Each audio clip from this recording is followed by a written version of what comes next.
Welcome to another TV trivia video on Patreon. This is Tim. And this is Paul in New Hampshire. Yeah, still coughing.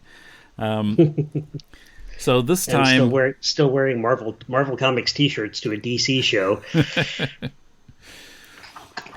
I have kind of a mishmash of trivia questions. No particular theme. No particular decade either.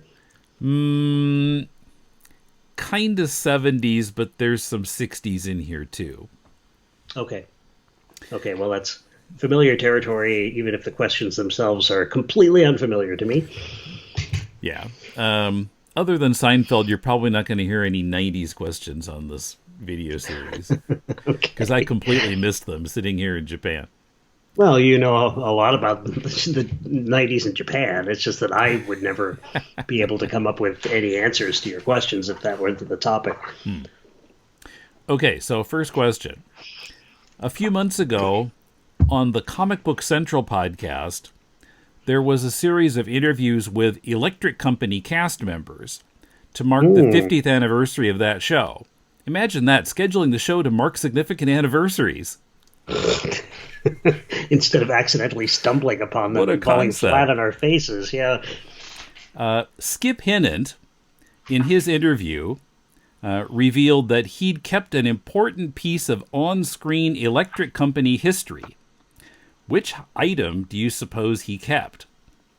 A, his mustache from when he played a reporter on the street. B, the boy's baseball cap from Love of Chair. C, Spider-Man's costume. D, Fargo North's trench coat. I'm going to guess Fargo North's trench coat. That's right. It was either that or the Love of Chair baseball cap. Mm-hmm. I was imagining it was going to be the chair when you mentioned Skip's name. Yes, I'm sitting in the chair as I call you now. Oh, and Tim, I sent Tim the first volume of the best of the Electric Company for his belated birthday present this year. Did you notice that Naomi is actually the name of a producer, I believe, at public television? Because remember, every episode of Love of Chair ends with the phrase, "And what about Naomi?" And then there's a big organ blast. Mm-hmm. That was their soap opera. Yeah, and so I've been watching those, and it just reminded me, when you're 7 years old in the early 70s, there's no cooler music on earth than the Fargo North theme. I thought that was the most awesome music for starting a segment. I mean, who wouldn't want to be on camera with that music playing to introduce you? Oh, that's right. Yes, I don't remember it. Of course, I also have that set, and I haven't even watched it yet. To go along with all those comics that you haven't read. Okay. Yeah, well, I watched the very first episode, which was kind of interesting because it's before we began watching it, and I'd never seen most of those segments before. I don't know. I may have been watching it at school from the beginning. I don't remember terribly well, but it started when I was in first grade, and I do believe that we watched it at school when I was in first grade. But wow. You were only 3, so I wouldn't expect you to remember it even if you had watched it. No. So by the time we were watching it together, it had been on for a couple of seasons, huh? Or was I watching it in 4th grade? I remember, I know I was watching it in kindergarten with you. Tim is 3 years older than I am, because I drew an Electric Company logo for my kindergarten teacher once, and I think I got it back from her, or I got a note from her that said I knew what it was the minute I saw it. So I know we were watching it when I was 5. Okay, so that would have been season 3. That's 1973-74. Mm-hmm.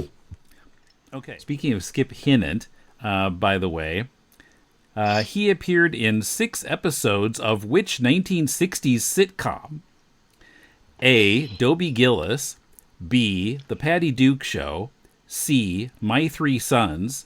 D, Dennis the Menace.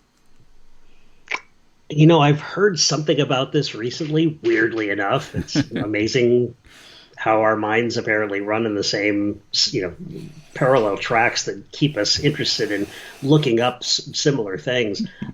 I think it's Patty Duke. Am I That's right right. about that? Wow. Yes, Okay. he played the character Ted. Hmm. I haven't really watched the Patty Duke show. I've No, never me actually neither. seen him there, but yeah. Because they're cheese hostesses, identical cheese hostesses, and you'll find that's an Okay. SCTV reference, kids. Well, and later in the quiz, we do have some identical cousins, but so Yes. look forward to that. Question 3. Which Charlie's Angel was also a voice on the cartoon Josie and the Pussycats? A. Kate Jackson. B. Jacqueline Smith. C. Cheryl Ladd. D. Shelley Hack. Hmm. Kate Jackson? No. Hmm. No, it was Cheryl Ladd. It was. How about that? Under the name Sherry Moore. She was the singing voice of Melody, the blonde one, on Josie and the Pussycats in 1970 to 71. How about that? Her birth name is Cheryl Jean Stoppelmore, so it was shortened to Sherry Moore for the credit there. Then when she married David Ladd in 1973, she just went with her married name. She was probably pretty glad to have that new shorter family name. Yes, yes, indeed. Wow. I'm surprised she hadn't changed it. She does have some credits mentioned on IMDb where she was actually credited as Cheryl Jean Stoppelmore. Huh. Oh, jeez. Well, I suppose it's better than Eva Grubb, eh? Question 4. Okay, this takes some setup. And this takes us back to the previous quiz because it's about Blansky's Beauties, or related to Blansky's Beauties. Tim, why? Why must you do this to me? So, as we discussed in our previous video, it was a spin-off from Happy Days. And yet it was set in the 70s, not the 50s. So I guess that Nancy Blansky and Piki Tuscadero must have gone through Mork's time machine because they hadn't aged a day. I wonder if they passed Colonel Klink on his way to 1967. Yeah, really. Oh, so that's how they got out of the prison concentration camp. Eddie Mecca, who played Carmine Ragusa on Laverne and Shirley, continued on that show while also playing Carmine's younger cousin, there's the identical cousins, Joey DeLuca on Blansky's Beauties. And I remember seeing him there. I thought, gee, that's funny. He looks an awful lot like Carmine. As a matter of fact. So Wow. this was a rare case of an actor being a regular on two primetime shows simultaneously. Although Blansky's Beauty star Nancy Walker herself had just done several seasons of pulling the same feat. While she was appearing on Rhoda, and also, by the way, appearing in ads for Bounty paper towels, what other Right. series was she also a regular on? Oh man, I thought you were handing this to me on a silver platter. I was all ready to say Rhoda. Of course, it was Rhoda. A. Police Story. B. Macmillan and Wife. C. The Nancy Walker Show. D. Trapper John M.D. Oh, Nancy Walker show. No. Didn't she have a show for a while? I'll get to that But after not during- we but not during reveal that. the answer. The I answer... do know that she actually directed the Village People movie "Can't Stop the Music." It was the last film she ever directed, and probably the last film anybody who was in it ever appeared in anything. Okay, the answer is B. Macmillan and Wife. Okay. From 1971 to 76, she would appear for a handful of episodes every year as Mildred. Rhoda was 1974 to 78, so there was some overlap there. Now, in the 1976-77 season on Rhoda, Rhoda's parents were on a big trip around the world. So Greenland? yeah, maybe Greenland. Maybe they went to see Richie. Uh, so the reason that happened was because of the Nancy Walker show, which premiered in the fall of 1976. But after December of 76, it disappeared, and then a couple of episodes surfaced in July of 77. In between that time, Blansky's Beauties premiered and died. So she was in 2 other shows while she was on her leave from Rhoda. And Macmillan and Wife had been canceled in 76, so that was off the table. So she was really prolific. So not only all of this, but between 71 and 78, she also did 12 TV guest spots, 5 films, mostly small roles, and 6 TV movies. No wonder it seemed like she was everywhere. I'd see her all these different places, and that's because she actually was everywhere. Yeah, she was everywhere. She was also in Murder by Death. That must have been one of the films that was made during that period. Yeah, she was. And she was in Wonton Ton, the dog that saved Hollywood. Boy. Have you seen that? I have not seen it. There was a dog if there ever was one. I've only seen little bits of it. It's been years and years. Yeah, I remember when it came out in 76 and seeing like a preview of it on TV. But yeah, it's based on the story, I guess, of Rin Tin Tin, who was the biggest star at Warner Brothers until Warner Brothers broke into the synchronized sound film market and ended up kind of changing the industry. Mm-hmm. Okay, and finally we have a Batman question. Okay, well, here's one I know I can't. I can answer. Well, we'll see. So this is sort of in the same order as the other one, except there are fewer possible answers. Okay. How many instances in the series can you name when live animals appeared on screen in Batman? Stock footage doesn't count. And no invisible sea creatures from the movie, or tiny insects from the last Pengy story. And no giant puppet clams. Right, or dragons, or whatever that was in Aunt Hilda's pot. I came up with 11. I'm not sure if it's an exhaustive list, but I'll give you a minute or two, see what comes to mind. Oh, boy.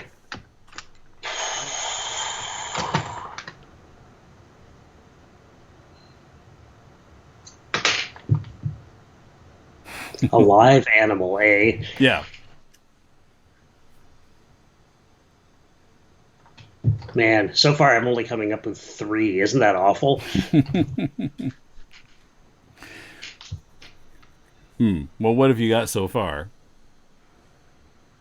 Well, I have the seal from the Spy. Eli Wallach, right? From Ice Spy.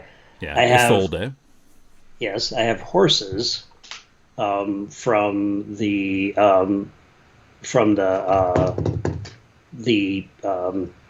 Penguin and Lola Lasagna episodes. Yeah. Cats from Catwoman episodes. Okay. Well, which ones? I think there were only 2 Catwoman arcs that actually had cats in them. Well, did the first arc have at least one cat in it? Well, so the first. Think of the very first scene of The Perfect Crime. Mm-hmm. I believe there's a black cat in the museum. Right. Oh, right. The cat scratches. You see Catwoman's hand scratching the glass. So that's one, but there's another larger cat that's not stock footage. Yes, the tiger. Yeah, that was not stock. The ones that were under Burt Ward on the diving board were, despite what he says, were definitely stock footage. But Right. yeah, the one that was supposedly going after Batman, we know that that was actually on the set with a trainer in a Batman costume. Right. Am I misremembering a kangaroo somewhere in the series? I don't remember any kangaroos. Gotta be thinking of something else.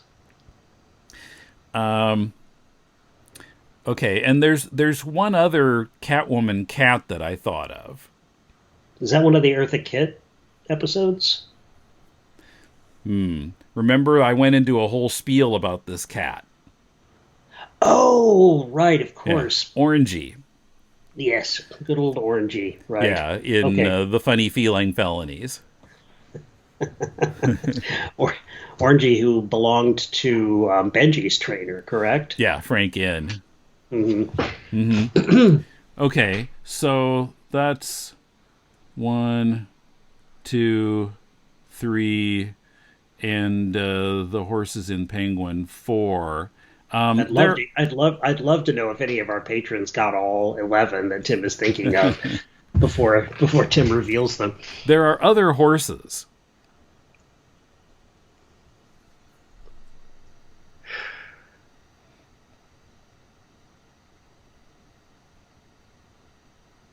Oh, in The Archer, Right? right? And one other. I mean, this is one that we talk about all the time. There was a horse and another animal in the scene. Oh, we talk Season about it all the 3. time.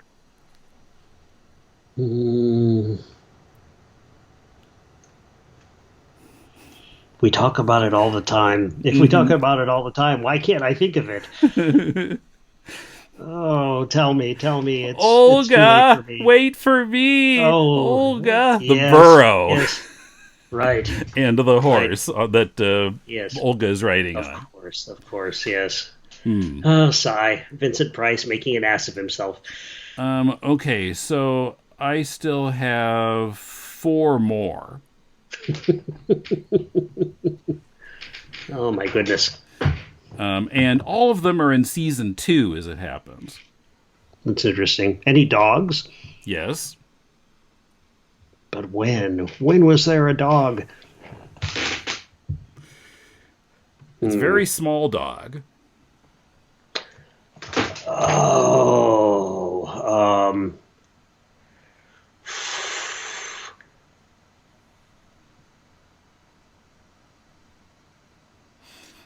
Colonel Gum? Is this the Colonel Gum arc? Yes. The little dog who belongs to the socialite? Pinky Pinkston's Yes, dog. of course. Yes. Of course. Apricot. Apricot. Not apricot. Apricot. Apricot, yes. Okay. Okay. Any other dogs? I couldn't think of any other dogs.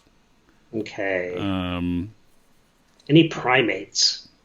yes. I thought of a primate. Late in season 2.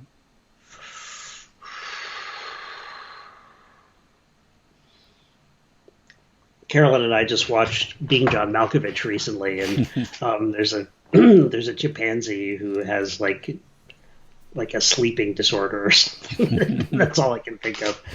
Yeah, Primates. it's primates, not a chimp. Okay. A gorilla? Not an ape. Okay. The little monkey, he's safe. Mm-hmm. Drawing a total blank. Pop Goes the Joker. The organ grinder and the monkey, the artist, Yes, of course. in the Okay. contest. Right. Ooh, that's a tricky one, especially for someone who has apparently, who left his brain simmering in front of my coffee cup downstairs.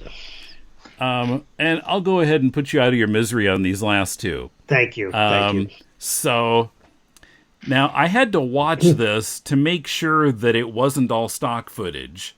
And the shooting of it is tricky, but it does appear that that there were actually animals on the set. The stampeding bulls in the Shame arc. Right. Okay. Okay. And the other one is so small you might not think of it, but I'm pretty sure it's real. The fish in the Zodiac Crimes that Joker catches out of the fountain. Oh, okay. Okay. It's flopping around like a real fish. So Okay. Some fish were harmed in the making of this episode. yeah, quite possibly.